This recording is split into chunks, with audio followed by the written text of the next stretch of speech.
Hi there, and welcome to the Speaking Your Brand podcast. This is your host, Carol Cox. Today, we're going to talk about a thought leadership journey from just an idea to a signature talk to a published book in just a matter of a year or two. My guest is Thought Leader Academy graduate Melania Murphy, who went through our program back in the summer fall of 2024. Then she attended one of our one-day in-person speaking workshops that we hold in Orlando, Florida.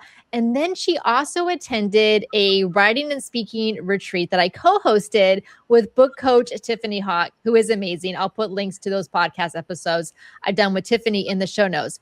But Melania, I am so proud and excited of all the things that you have done since I've gotten to know you. And I'm excited for us to talk about your journey from idea to signature talk to book, because I feel like so many of the listeners of the podcast want to do the same thing. They want to put their message out in a bigger way. They want to have a positive impact on their audiences with their speaking, but also potentially with a book. So we're going to dive into all of that here together. But first, I want to know, tell us a bit about your book, give us the title, and then we're going to talk about what it even means and where this idea came from.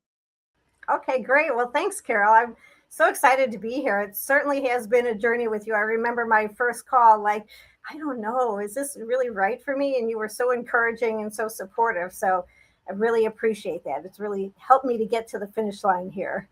So my book is called Bound by Love, Not Tradition, Empowering Women Through Married Name Choices. I just got my printed copy just 2 days ago. So I'm really excited about it. So yes. So my book is about married name choices and really kind of doing a deep dive into the options that we have, the traditions that our society has, taught us, some unconscious, some ingrained, some, very on the level here. But it's just really about looking at all the options that we have. And for women, thinking about what's most important to me as a woman, and how do I empower myself to get what I want out of my name, and at the same time being loving, compassionate, and being very equal with my partner. Okay, so this topic is so fascinating to me because I have been with my husband since I was in college, so a very long time now. I won't even disclose what the actual number of years is. So a very long time, but we didn't decide to actually get married until about 14 years into our relationship, and so by then I had been to graduate school. We had started a business together. We didn't have any children and we weren't planning on it. And so when we got married, I literally did not even think twice about keeping my family name, my given name, which is Carol Cox. Cox, of course, being my father's last name. And so I didn't even think twice about it at all. And also being a feminist, and I really wanted to keep my name because I like my name and it felt so much a part of my identity, plus the legacy of my father, who had passed away actually about 6 weeks before I met my husband. And so I really wanted to honor my father and my family, but then also honor my husband. So my husband was perfectly happy that I kept my name. He had no problem with it whatsoever. But I know from talking with you that is unusual. I think the statistic is pretty high as far as how many women do indeed take their husband's name upon marriage. So can you tell us what that stat is, and tell us about, like, how does this come about, and what does it take to actually start having conversations about what name to decide to go with? Right. Yeah. So the current statistic, and to tell you the truth, it's a little bit old. It's a Pew Research study that was done in 2023, but it's the one that most people refer back to. And that is that 80% of women, even in today's society, still drop their name and take the husband's name. And back in the 1970s, when the Miss Magazine came out and there was that second wave of feminism, and they really started promoting the MS prefix and keeping your maiden name, in the 70s, 17% of women actually kept their married name. So we really haven't moved that mark very far in the last 50 years. And but there is a small percentage of men who are now changing their names. Before it was 0%, now it's like 5% of men are willing to either take their wife's name or hyphenate their name with her name or create a new name, both of them together. So that part of it is shifting a little bit. And the younger generation, the 20 and 30-year olds now, they are very into personalizing their wedding and looking at all the different traditions to decide what tradition works for them and fits with their personalities and which ones don't. So more couples are starting to look at the tradition of the woman taking the man's name too. So there are slight shifts, but in my opinion, not enough yet. Well, 80%, that surprises me that it's still that high. Like you said, not much movement over the past 50 years. Why do you think that is? Why is the default still to take the husband's name? You know what? I have been surprised at how many couples still don't even have a conversation about it. It's still just assumed that the woman will take the man's name. And unfortunately, it is up to the woman to just kind of start the conversation and say, "Hey, let's sit down and let's talk about all of our married name choices, and let's each look at our names, what's important to us in our names, and what legacy we want to leave with our names, and go from there." Because the majority of men, like all the men, they're not going to bring it up. It's just the way that we've been raised in our society. It's still so ingrained in our society that women drop their name and take on the man's name. I mean, you think about it, even in elementary school, most of the teachers are women and most of them are young women. So even in elementary school, the kids are learning, oh, she's changing her name. That's what happens when they're very impressionable, when they're 9, 10, 11 years old. It's like, oh, that's what happens when you get married. The woman changes her name. So, and, in movies, in just everything that we see, it's still just very assumed that a woman's going to change her name. And it's like I said, it's starting to change a little bit, but I think it's an important topic to really look at. It's a very complex topic, very personal, very complex topic, and so digging into that, it's actually fascinating and it's a lot of fun. Well, where did this topic come from for you? Like, why did you decide that this was the idea that I wanted to build my message around and write a whole book about? Hmm. Yeah, it's I guess it came from a couple of different places. When I grew up, my dad passed away when I was 3, and then my mom remarried when I was 7, and she dropped her name and took on my stepfather's name, and we blended a family. Well, he had a son who was still living in the house, so the three of them had one name: my mom, my stepdad, and my stepbrother. And then my siblings and we had a different name. So it just kind of, it's like, well, that's just the way it is. And for a while we were living with my grandma, who she had a different last name too. So to me, I just kind of grew up with the notion that, what, a family, we don't all have to have the same last name to be a family. And then too, as I studied, I went to college, I got a degree in applied behavioral science. So that's really looking at the relationship of people and how people interact with each other. And it was just really interesting to me how this tradition, it's still like there's a sheet over people's eyes, and they just don't see any other options or any other possibilities. So I, started digging into that and trying to find out why. Why are people still hanging on to this tradition so strongly, and what does it mean to our society? And without giving away too much of the book, because we want listeners to go buy the book, what are some of the reasons what that you discovered from your research and from talking to people, as far as either why they just didn't even think about having the conversation in the first place, but even if they did think about it, why it was still, 80% of women drop Mm-hmm. their name and take their husband's name? Mm-hmm. So, like I mentioned before, it's just so ingrained in our society. Way back hundreds of years ago, when our founding fathers, came over from and brought over the British laws. They brought over the law of coverture, which means that a woman, she goes from her father's responsibility, financial, safety, security, all that kind of stuff, to her husband's responsibility. And so she's covered, from one man to the next man.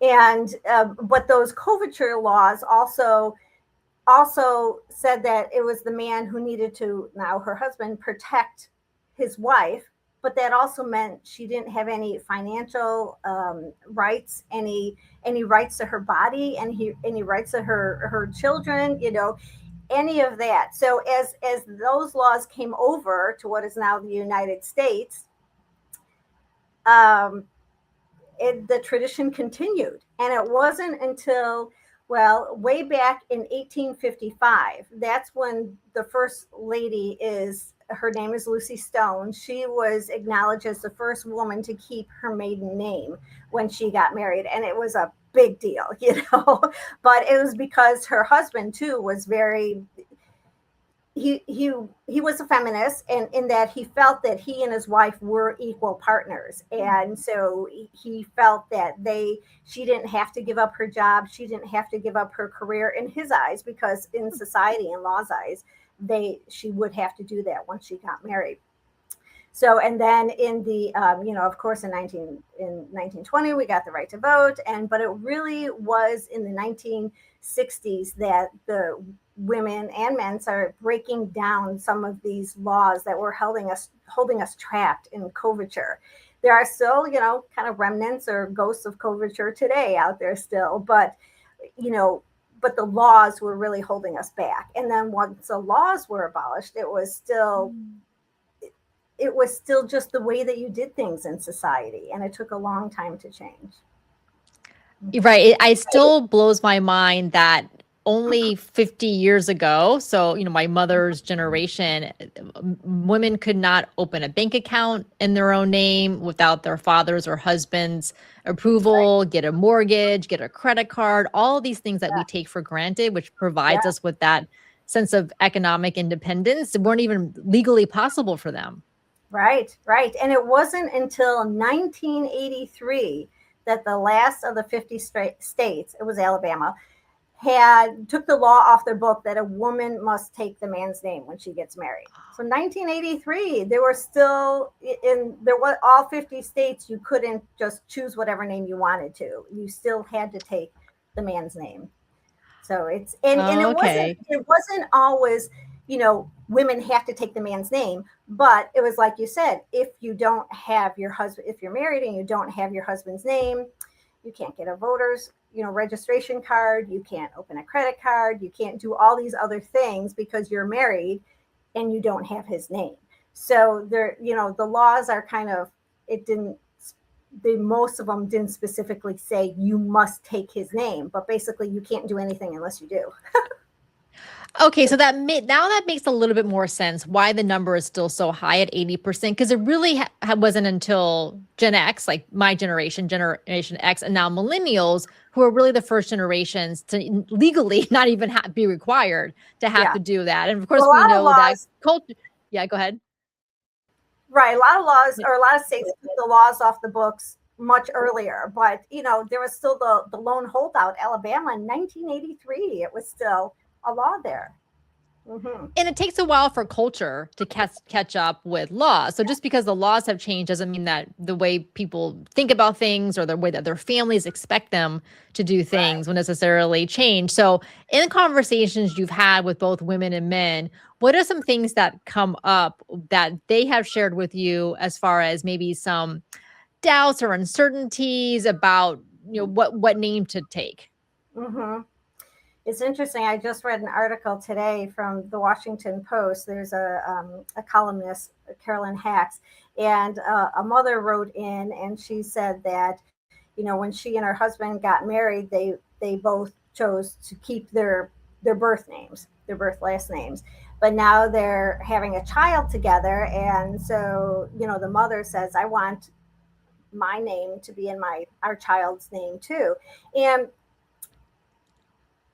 a lot of, so the husband said, well, how about we give the child my last name, his name, and for the middle name it could be your, birth surname. And she's like, well, no, that's still the past tradition, that's still like putting me second, or that's still not equal. Like our names, our ancestry, our identity, we're equal. So, I really feel it's important that we hyphenate our name or come up with a new name combining our two names so our child has that name. And, she's like, well, if you want, if we really want a child to have just one last name, how about we give the child my name, the mother's name, and we give the middle name, your name, as a middle name to the child. And, people are still just kind of like, wait, that's not how it's done. That doesn't seem fair. That doesn't, when you kind of reverse it or flip it, it becomes a little bit more obvious how unfair it is. But because this is just the way it's been for so long, women just kind of grow up thinking, well, I guess that's what I'll have to do. And that's what my book is really what I want to get across in here, that I want women to feel empowered to say, no, my name, my identity, my ancestry is just as important as yours. And this isn't a power struggle on either side. It's just like, let's sit down and discuss all of our options. How are we going to handle this? It's kind of like saying, do we want to go to, I don't know, New Mexico? Not New Mexico. Nobody goes there for a honeymoon, but go to Europe for a honeymoon, or go to Hawaii. It's not like one is right and one is wrong. It's just two people having different opinions. And how are we going to settle this situation? Of course, with the tradition of the surnames, it gets a lot more complex because there's a lot more cultural significance to it. And it does, it does go back to the whole patriarchal system. It goes back to the coverture. That's just the way it is. But yes, a lot of those laws have all changed. Our society has changed. When my mom got married in 1959, she's not the same kind of couple who is getting married now. She didn't have a college degree. She was very dependent on my dad for financially, and again, the laws, she couldn't get a credit card. I do tell the story in the book that, and I can tell this one story that, so like I mentioned, my dad passed away when I was 3. So here she is. She's got 3 young kids, under the age of 4.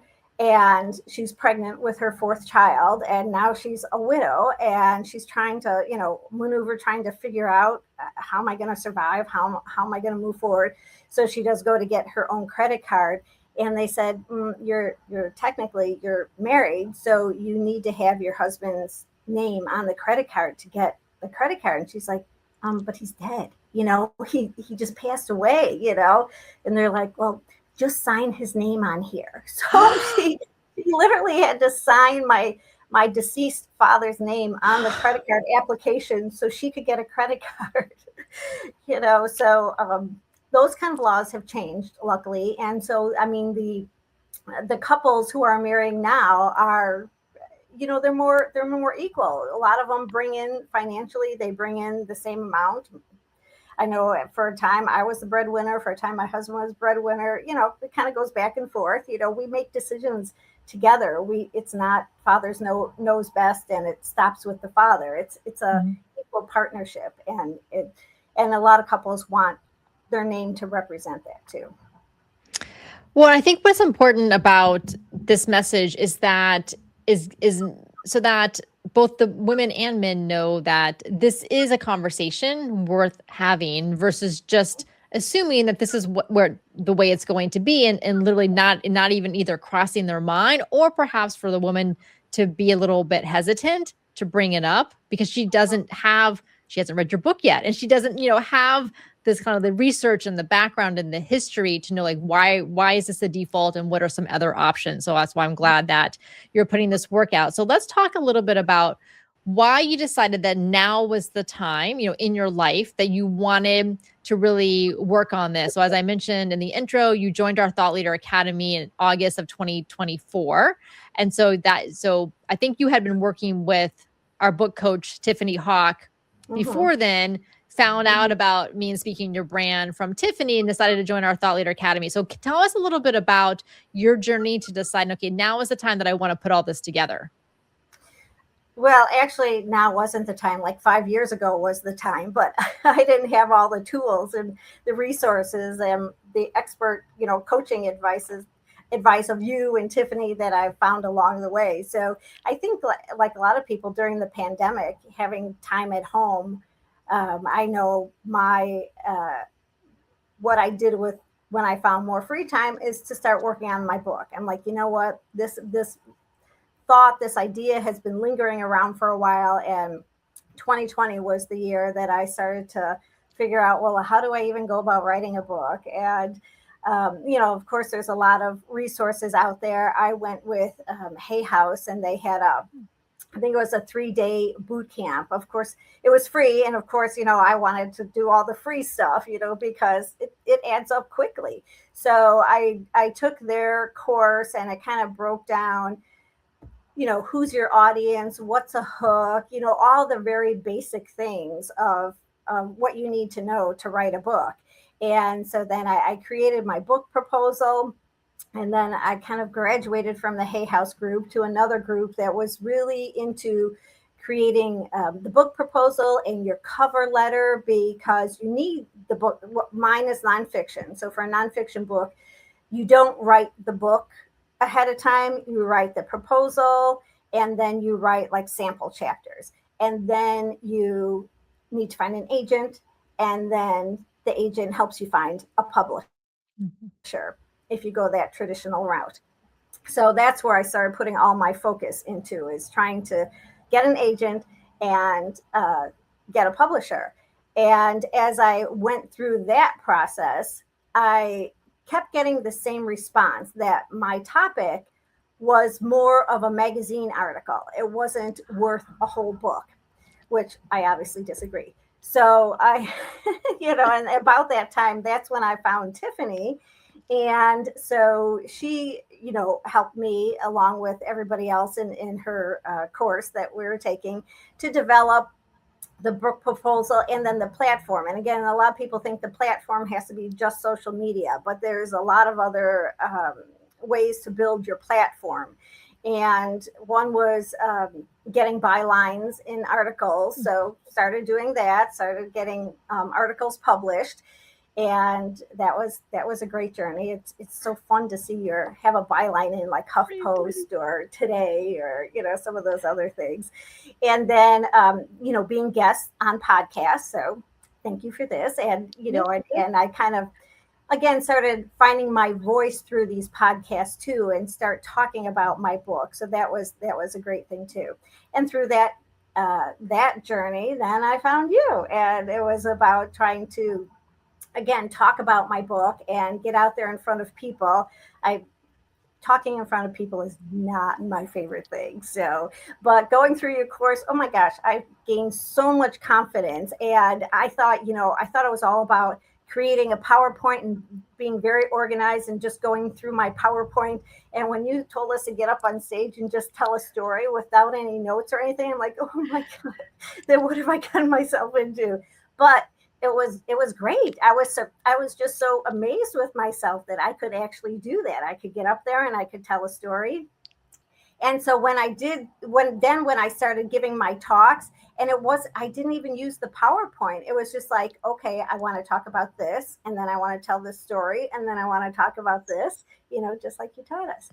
But then creating that signature talk that you and Diane helped me create, the signature talk, and just putting it in that organized structure, and kind of knowing what audiences want, and filling in the stories, filling in the research, filling in all the information that I've already gathered and researched. It just all started clicking together. And then so again, I'm like, well, I guess I just need to just sit down and write this thing. But to me, it was kind of boring because it was coming from my logical brain, kind of like, well, here you need to know about the laws first, and then you need to know about the history, and then you need to know about this.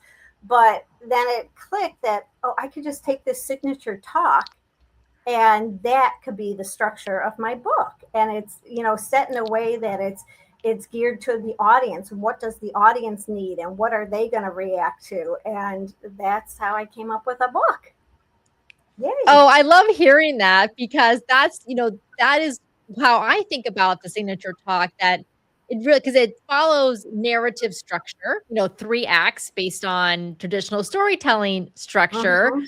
but that kind of, but with more of like a psychological marketing perspective, right, for the audience, because we're not doing a fictional novel, but it's more like, what does the audience need to know to buy in to this idea Mhm. to get them to want to learn more and how it applies to them? Yes, yes.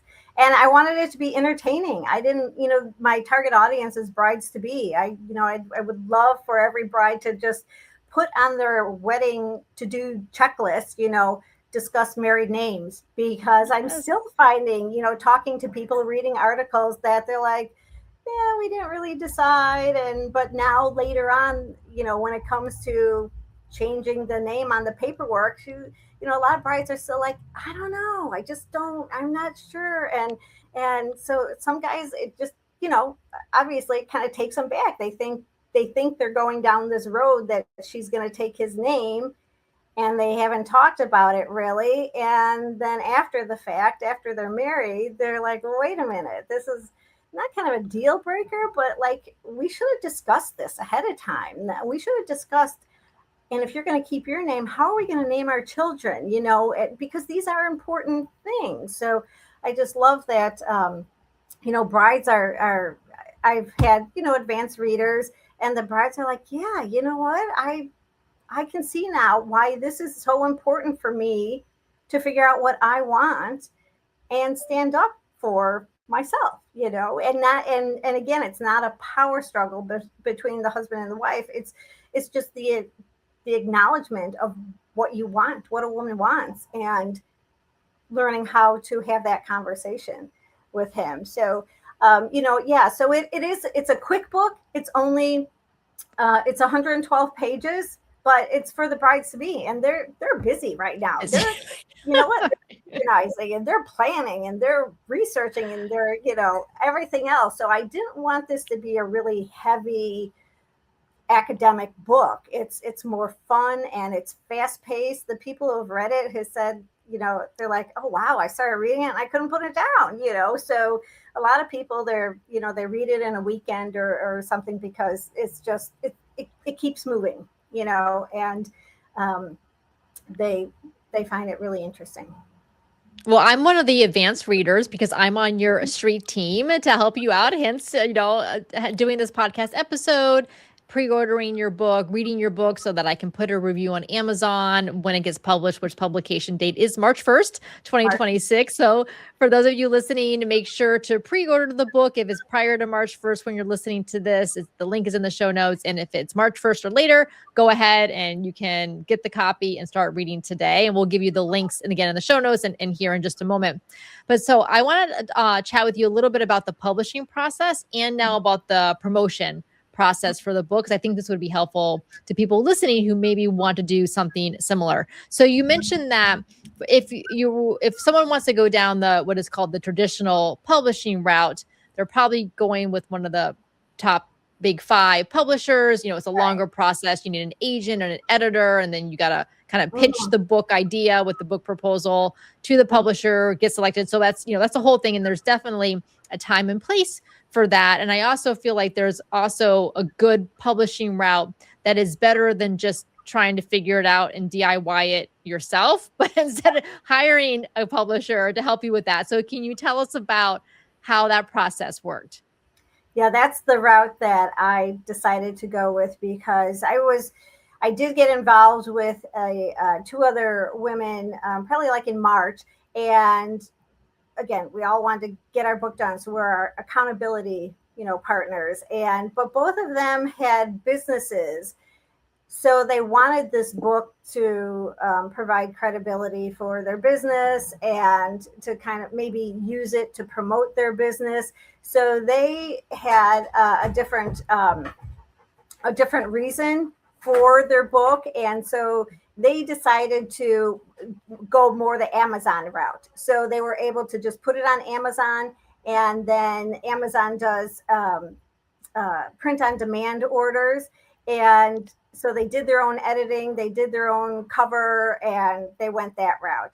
I decided to hire a publisher because my this may be my only book. I don't know, but it's something that has been near and dear to me for so long that I really wanted it to look professional and really be clean and polished and something I could really, really be proud of. So I hired a publisher, and they helped me. They created the cover design, but again, it was back and forth. They said right off the bat, "You are the publisher. We're just here to help you out," but they didn't hold my hand. They weren't like, okay, Melanie, now today we're going to do this. They kind of expected me to do all that research and everything. But they designed my cover. We did multiple rounds of editing with a professional editor. They created the interior design to make sure that was professional, the back cover, and then worked they had to go through the printer and make sure that was all good. And then I started working with a distributor. They shipped it off to the distributor, and now the distributor is distributing it to Amazon, Barnes and Nobles, bookstore.com, getting everything in place like behind the scenes, and then they will work on that distributing part. So that part of it all cost money, but it was worth it to me to make sure that it was professional and well done. Yes, especially things like the cover design and then the layout, both for the print and then for the Kindle Yeah. versions. Those are things that you really need someone who's done that before and understands exactly how to do it. Hmm. Right. I agree. Okay, let's talk about the promotion piece. I know that having talked to authors, how important it is to get the word out about your book and to encourage pre-orders and to have, this like pre-launch team or street team to help you out. So tell us a little bit about the promotion partner that you have who's helping you, because it is a lot of work, right? A lot of emails you're sending to people, and then how are you recruiting people for your street team? Right. So, yeah, what I learned too is that the promotion and the marketing starts at least 6 to 9 months before before your launch date. There are some places that like do book reviews, and of course, I'm an indie author that's putting out all the money ahead of time. So I, of course, went with the free review, and then I started reaching out to places that need like 6 months to review your book. There's a lady who does Tampa Bay reads down here, and she's like, "Well, send me your press release and your advanced copy like 6 months before." I'm like, "Oh, I'm already behind," but we'll just work with that and and getting this arc together. That it was the distributor that like, "Well, how are you doing on your arcs?" And I'm like, my what? So I mean, everything is such a learning curve, but having these advanced reader copies and you know, there's so many different ways to get this information out too. But again, it's just kind of to um, generate the buzz and try to get. I just want so many brides to read this stuff because you're gonna find it fascinating. It's just so much fun. So, but of course, me just saying buy my book, that's not the best approach. So I'm reaching out to places that maybe I could speak. And because my target audience is brides to be, I've been talking to bookstores, or not bookstores, I'm sorry, bridal stores, and Oh, saying, nice. hey, I wouldn't be fun to, have a book signing here or a Women's History Month event here. And because, Amazon, Barnes and Nobles, all those big bookstores, they take like 40% right off the top. So I know, right? So you have to kind of price your book, kind of look at what other books are being priced at and price your book accordingly because they take so much right off the bat. So now as I go around to bridal stores and other vendors, photographers and florists saying, hey, could I sell my book in your store, and I let them know they'll get 30% of the book because I'm going to have to give it to somebody. So that's one promotion tactic, but yeah, just getting friends and family involved, and just you know asking them to read your book, an advanced copy, asking them to put reviews out. um, there's a lot of great resources online. It can actually be kind of overwhelming. But yeah, I probably put in at least 2 hours a day, like promoting and Yeah. reaching out to people and networking, and just finding all the different options that are available to promote my book. Well, I am so excited. Congratulations on this accomplishment. Really, I mean, whenever I see someone who has written and published a book, I'm really impressed because it's not easy. It takes a lot, it takes a long time, a lot of dedication and like, sitting down and doing the work week after week. So, congratulations on this. Thank you very Yeah. much, and I'm still waiting for your book. It was, yeah, I know. I didn't want to mention that, but it is that's why I'm so impressed by it. It's coming. It's coming. It's working its way out. It's working its way out. All right. So where can listeners go to get your book? Okay. So my website is melaniajoy.com. And of course, you can buy it right there on my website. And it is on Amazon, it's on Barnes and Nobles, it's on bookstore.org. And or if you live by me in the Florida area, let me know and I'll bring you one so you can buy it. Oh, I love that. Well, I need a signed copy at some point. I've already pre-ordered my print version on Amazon, so that will come once it gets published. And so next time we see each other in person, I'll make sure to bring it so you can sign it. That sounds great. Uh, Definitely a deal. All right. Well, thank you so much for coming on to the podcast, sharing this fascinating topic. I have learned so much by getting to know you over the past year and a half, and I'm excited for more brides and more grooms and just more families and people to understand the choices that they have and to have these conversations. So, thank you. Thank you, Carol. This has been fun. Until next time, thanks for listening.